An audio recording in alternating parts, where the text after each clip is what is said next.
So without further ado, let's dive into Wales v South Africa happening this weekend.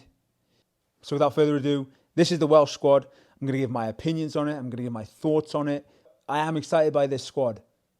Starting with the front row, as we always like to do. And fun fact, I used to be a prop, so I know all about the front row. I could play loose or tight. Loose head was my favorite, but I often played tight because the other prop wasn't a huge fan. Fun fact for you.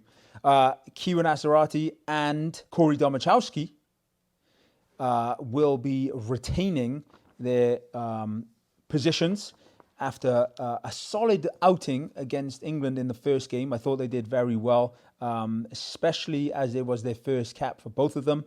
I thought they did themselves, obviously there was a couple scrum penalties, but that was potentially inexperience showing. But they are very strong scrummagers, and I'm excited to see them have another opportunity here to make a name and to potentially get themselves on that plane. I thought that, for example, Henry Thomas was going to start alongside Domachowski, but Henry Thomas is on the bench. We'll get up to that in a second. And I also thought Sam Parry would be a hooker to start and Elliot D would be on the bench, but it is vice versa. So Elliot D is the sandwich between the props there, making his first start this summer series. I do like Elliot D. He is a very good ball carrier around the park. And this is kind of a front row that has some size, but also a bit of athleticism, which is, I think, important in today's modern rugby game. You do need those props that are also strong scrummagers, strong at the set piece, but also good in the loose. I think Rhys Carey, for example, is a prime example of that quintessential typical player for Wales. And so not to see him in the World Cup squad at all in any of the camps, I think Warren Gatland is kind of looking for that next ball carrier in the loose in the front row. And especially with, obviously, Ken Owens pulling out, people need to front up here. I have no doubt that Dewi Loic, if he's fit, is going to be the starting hooker. But we need to find out who is next up, right? In the second rows, Ben Carter making his first test debut this World Cup warm-up series. He's obviously had 9 caps for Wales in the past on games against Argentina and Canada, I believe. And he was also, if you didn't know, captain of the age grade rugby. He captained Wales under-18s and Wales under-20s, I do believe, and was actually touted, however you want to say it, to be the next Alan Wynne. And so that's exciting. I'm very excited to see this partnership. Ben Carter as one lock and Will Rowlands as another. You have the kind of athleticism in Ben Carter and just the all-round line-out prowess because he's very good in the line-outs. And then obviously the size and physicality as a ball carrier in Will Rowlands. You see, I thought Adam Beard may potentially have another opportunity here to rectify the wrongs of last week, but Gatland has surprised us and thrown Ben Carter on in that squad. And obviously Will Rowlands going up a massive South African pack. You do need some big ball carriers, and Will Rowlands is certainly one of those. Moving into the back row, we have Dan Lydiate, who retains his place from Wales v England take 2. Made a few mistakes in that game, but hopefully this will rectify the wrongs, and he's been given another opportunity, I think, to prove that he deserves to be on that plane to France. Alongside him, Jack Morgan is back as captain. He had an outstanding game in the first game, rightly deserving man of the match, and is just a phenomenal jackler, tackler, loose ball carrier, setting up the try in that game. He's just class. And in the back row, finishing off, Aaron Wainwright, who I also think did very, very well that game and definitely deserves to get another opportunity to cement himself on that plane. Because obviously, if Faletau's fit, is he going to be the starting 8? That is the question here. And I suppose Gatland is looking for that next option. Aaron Wainwright could be that option. Let me know your thoughts below. Do you think that is the case? Moving into the back row, to the backs. Kieran Hardy making his first Test appearance this summer series, pulling out last week due to family issues, but it's good to see him in this squad. I do rate Kieran Hardy. I think he's a very good 9. And partnering alongside Dan Biggar, who comes back into the squad to start, who made 2 appearances off the bench so far against England. And when he came on, you could just see it was a step up kind of in overall control maybe. But obviously he's one of the most experienced fly halves in the world at the moment. And probably rightly so, starting number 10. But this is an opportunity for him to cement that going forward. And I would argue if obviously Anscombe potentially is not available, would Sam Costello be the next one? Because in my opinion, Dan Biggar is your quintessential typical fly half, old school kind of style with a bit of flair blended in here and there. So you're looking at like Johnny Sexton, Finn Russell, for example, Owen Farrell, those types of player. And then you have obviously Costello, who's more your attacking 10. So kind of like your Marcus Smith, for example. So yeah, very interesting to see. Plays well in this game. I think he will. He usually does. But he definitely needs a good performance in this one. I'm sure he will. And then on the wings, we have Rio Dyer, who I think played very well in the first game. And I think it's obvious, right, that Louis Rees-Zammit is going to be the first name on that plane. So is Rio Dyer alongside him? This will be a good opportunity to find out. I know Rio Dyer is a class finisher. He is a very good player defensively. Has lacked in times from what I've seen, but has definitely improved. And obviously going up against a very strong South African squad, which is a good sign, actually, that South Africa are taking this game very seriously and bringing in a very experienced squad, and they're not taking Wales lightly at all. Now, in the centres, I am most excited here about the centres because, ladies and gentlemen, I'm a massive fan of Big 12s, Big 13s, right? Johnny Williams, 6'3", 16.5 stone. Mason Grady, 6'5", 17.5 stone. They are big ball carriers and they're going to do some serious damage up front. Johnny Williams, obviously, coming back from injury. This is his probably last chance, hurrah, maybe, to make an impact on that plane. We know what he can do. We've seen him at Scarlets. We've seen him in a Welsh jersey before. But this partnership, I'm excited for.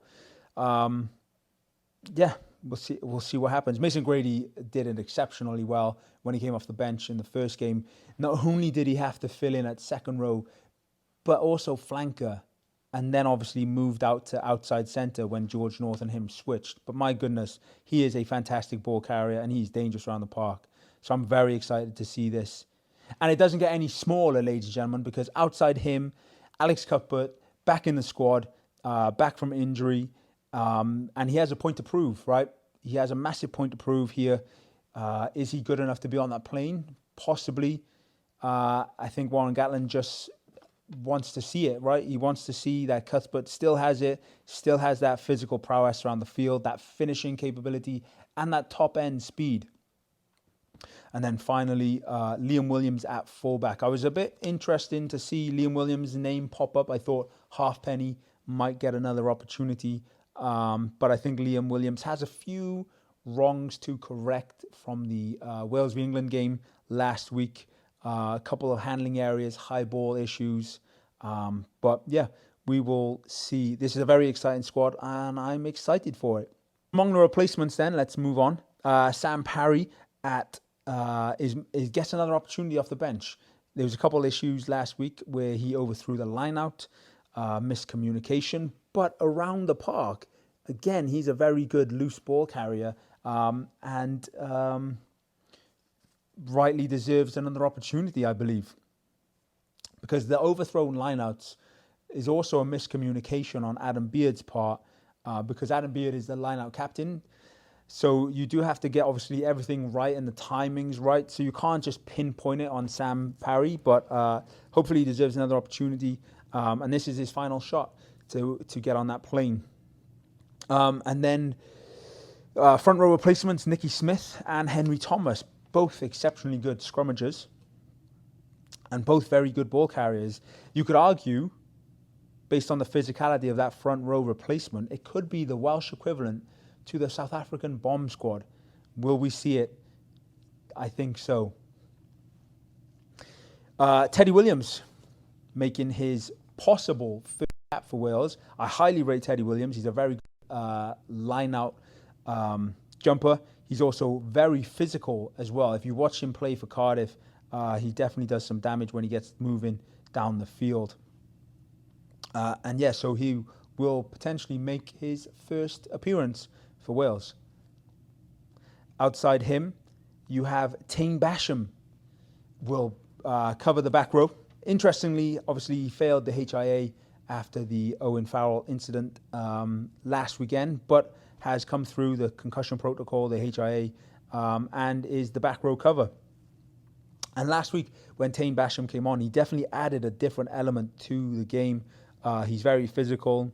He's a very good ball carrier, as we saw as he made that break up the line before he was abruptly stopped, shall we say, by Owen Farrell's shoulder. And then Thomas Williams, Max Llewellyn, and Kai Evans make up the backs replacements there. Thomas Williams, obviously, we know what he can do. He's a very good scrum half. Max Llewellyn getting another possible opportunity off the bench, and he's also another big centre. Wales have such a plethora at the moment of very good ball-carrying centres that are huge. So it'll be interesting to see what he can do if he comes on. And then Kai Evans possibly making his Welsh debut if he comes off the bench. Now, he's obviously there to cover both 10 and fullback. He's kind of like that hybrid utility back player, kind of like a Blair Kinghorn in that regards for Scotland, and we know what he can do. So I'm excited to see what Kai Evans can do here. So yeah, that is the Welsh squad, and I am very excited by it, to be honest. Well, ladies and gents, it was a good thing I didn't upload this video yet, because we've just had a last-minute change. Dan Biggar and Liam Williams pulling out of Saturday's game, just potential injury mitigation. And in comes Sam Costello to make his secondary test start at fly half, and Kai Evans moving from the bench into fullback position to cover Liam Williams. And in Kai Evans's place, we have Tom Rogers getting back into the 23. So interesting changes. Again, looking forward to it. So let me know in the comment section below, what do you think of the Welsh lineup? Do you think it's justified? Do you think there would be there's some wronged omissions of people who possibly deserve another opportunity? You know, I would hazard to guess that Kieran Williams might be a little bit disappointed that he's not in the squad, only coming off the bench last weekend, and obviously making a unforced error in not clearing his lines. Did that hinder his opportunity to make this squad? But yeah, you could argue you have 40-odd players, World Cup training squad. There's only 3 warm-up games, only 23 players that you can have. Gatland has pretty much gone through the entire squad, and you know, people who have yet to play will potentially play in this game. So the only players who really haven't at the moment are the ones with injuries, Faletau and Anscombe. So we'll see how these players do. We'll see how this squad does. And I am going to make another video on my thoughts after the game, obviously Wales v South Africa this weekend, but also my possible Wales World Cup 33-man squad based on kind of the guidelines that Warren Gatland has set. Back on the screen, you will notice that I've just put up South African lineup. And ladies and gentlemen, what a squad this is. It's a very experienced squad. Wales are in for it. South Africa not messing around.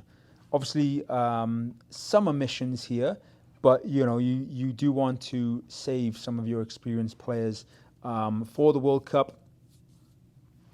So starting in the front row, this is a massive front row. Stephen Kitchoff, Malcolm Marks, and Franz Malherbe. Second row, John Klein, RG Snyman. In the back row, Sia Khaleesi making his return after surgery. Is it too soon? I don't know. It's only been roughly 4 or 5 months. He is obviously a talisman for them. He is the World Cup captain from 2019, and he probably was sorely missed. So this is probably a good opportunity, I suppose, for him to come back into the fold and see if he is match fit and if he's ready, because obviously he is their go-to, right? He's a class act. He's a very good player. So it's exciting. It is great to see him back in the squad after that surgery and that injury that he sustained. But is it too soon? We'll find out. Partnering alongside him, Pieter-Steph du Toit and Jasper Wiese is a massive front row, massive pack. Wales have it in for them, right? Wales are going to have a tough task, but this is a perfect opportunity for Domachowski and Azarati to front up, basically. And if they can hold their own against a South African pack like this, they are World Cup worthy, right?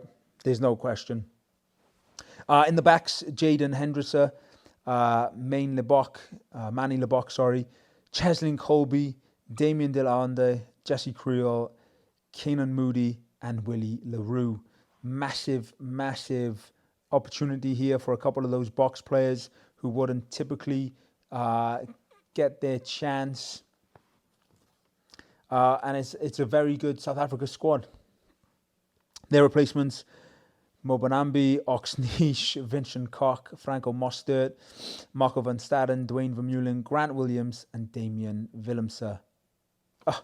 That is an electric South African squad, an electric South African bench.